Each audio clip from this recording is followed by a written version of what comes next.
যান।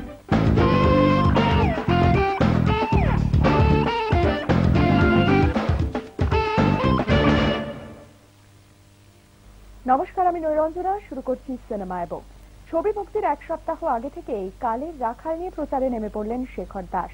কলকাতার সিটি সেন্টারের প্রেস শোতে টেডি বেয়ার থেকে শুরু করে কফি মাগ সবেতেই ছবির নাম। উপস্থিত অভিনেতা অভিনেত্রীরা প্রায় সকলেই। ছবি মুক্তি পাবে ৩রা এপ্রিল।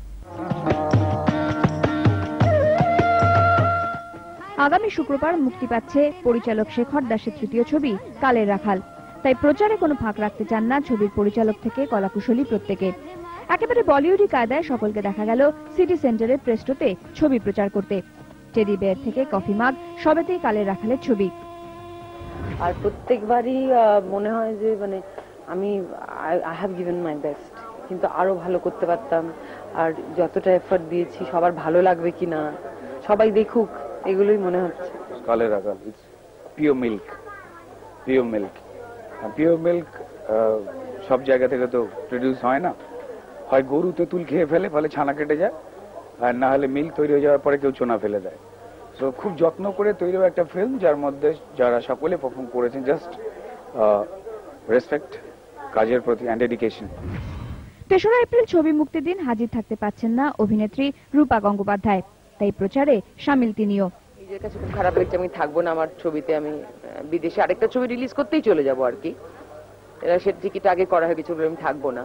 আর সেকেন্ডলি যেটা হয়েছে যে এই ছবিটা এত ভালো হয়েছে, মানে একটা ফিচার ফিল্ম হিসেবে এই ছবিটা বাঙালির মানে আমার মনে না দেখলে মিস করবে। হ্যাঁ, তবে প্রচার জরুরি হলেও শেষ কথা বলে ছবির বিষয়বস্তু, এমনটাই মনে করেন পরিচালক শেখর দাস। কিন্তু আমার কোনো ক্ষমতা নেই, এই তোমরা এসে মাঝে মাঝে জিজ্ঞাসাবাদ করো বলে বলি, কিন্তু আমার কোথায় ভরসা আছে যে প্রচারের বাইরেও আরেকটা জিনিস আছে যে তোমার প্রোডাক্টটা কেমন। প্রোডাক্ট সময় লাগে, কিন্তু প্রোডাক্ট আলটিমেটলি তো ঢোকে। আমার এই বিশ্বাসটা আছে, কিন্তু প্রচারটা জরুরি, এই বিষয়ে কোনো সন্দেহ নেই। মহুল বনির সেরেং ক্রান্তিকালের পর কালের রাখালও যে একটু অন্য ধারার ছবি হতে চলেছে তা বলাই বাহুল্য। তবে শেষ রায় দেবেন দর্শক আগামী শুক্রবার। ক্যামেরায় দীপঙ্কর অধিকারীর সঙ্গে মানস বসাকের রিপোর্ট, কলকাতা টিভি। গত শুক্রবার একসঙ্গে মুক্তি পেয়েছে হাফ ডজন হিন্দি ছবি। এটা খুব অবাক করার মতো ঘটনা নয়। অবাক করার ব্যাপারটা হলো